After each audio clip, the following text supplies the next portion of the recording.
সাব্বিরের আব্বু, আমার নাম মোহাম্মদ শহীদুল্লাহ। আমার একমাত্র ছেলে,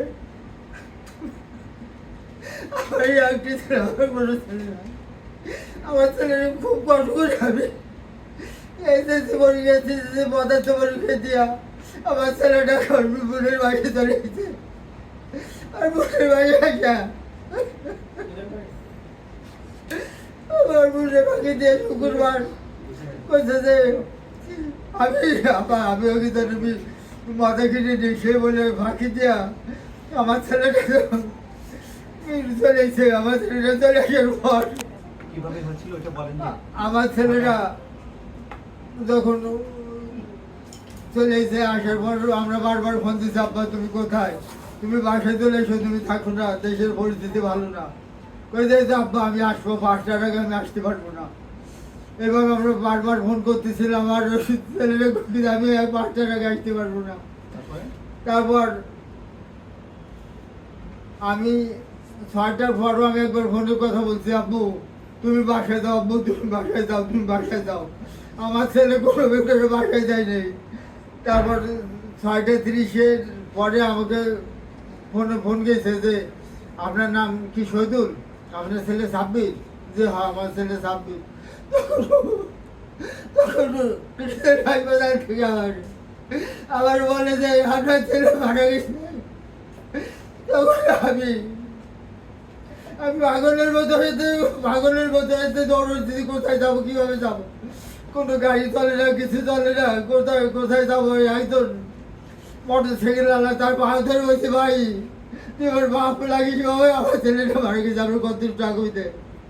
এইভাবে 3-4 জনের মোটর সাইকেলে চলে কত দূর আসছি। তারপর কুড়িল বিশ্বরও রাখছি, কুড়িল বিশ্বরও এসে আর আমি যেতে পারছি না। তারপর এক মোটর সাইকেল আলারে বলছে, ভাই তুই আমার ছেলের মতো, আমার ছেলেটা মারা গেছে, তুই আমার ছেলেটা তাই ক্রিসেন্ট হাসপাতালে শুনে যা বাবা। তারপর সে করছে যে যত বিপদক আঙ্কেল আপনার ছেলেদের আমি নিয়ে যাচ্ছি। তখন সে তার মোটর সাইকেলে উঠাই আমাকে ক্রিসেন্ট হাসপাতালে উত্তরা 7 নম্বর সেক্টর নিয়ে যায়।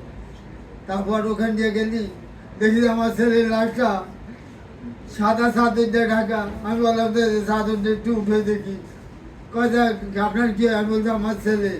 তো কি যে আমার ছেলে সমস্ত শরীরে মাথায় এবং বুকে পাঁচটা গুলি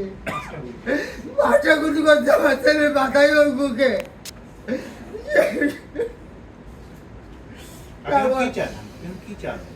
আমি সুস্থ বিচার চাই এবং ন্যায় এবং সুস্থ বিচার। লাশটা ওই ক্রিসেন্ট হাসপাতাল থেকে আমাদের কাছে বুঝে দেয় আমার মেয়ে জামাই এবং আমি, এই 3 জন আমরা লাশটা এই অ্যাম্বুলেন্সে করে নিয়ে যাই।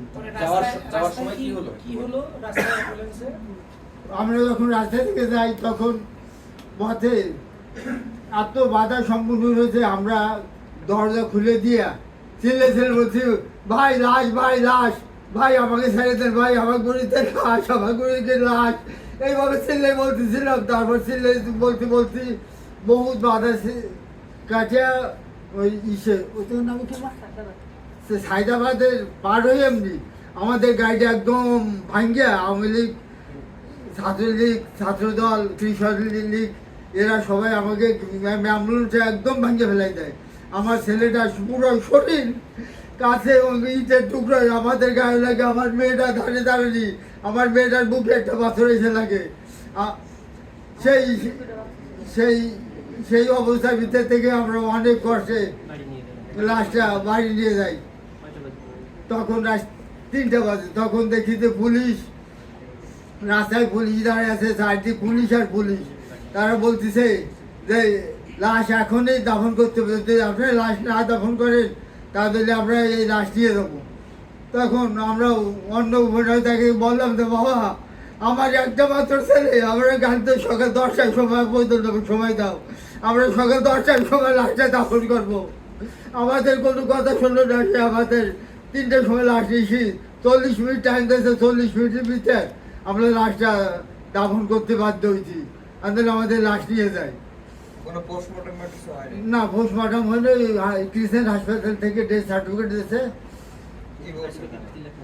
লেখা আছে গুলিবিদ্ধ হয়ে মারা গেছে। প্রয়োজন হলে পোস্টমর্টম করতে চান আপনারা, বা এখনো মানে লাশ উত্তোলন করে, বা যদি সরকার চায় সেটা করতে দিবেন?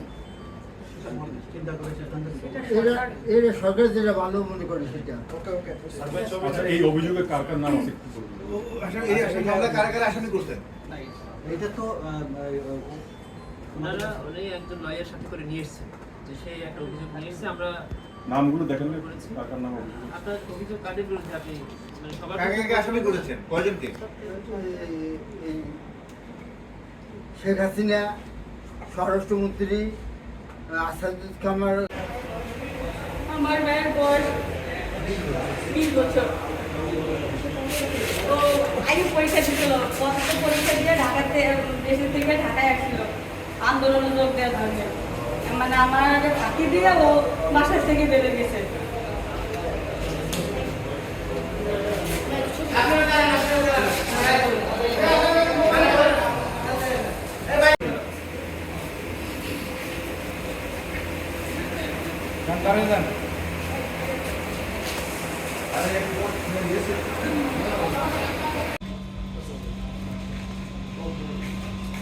না,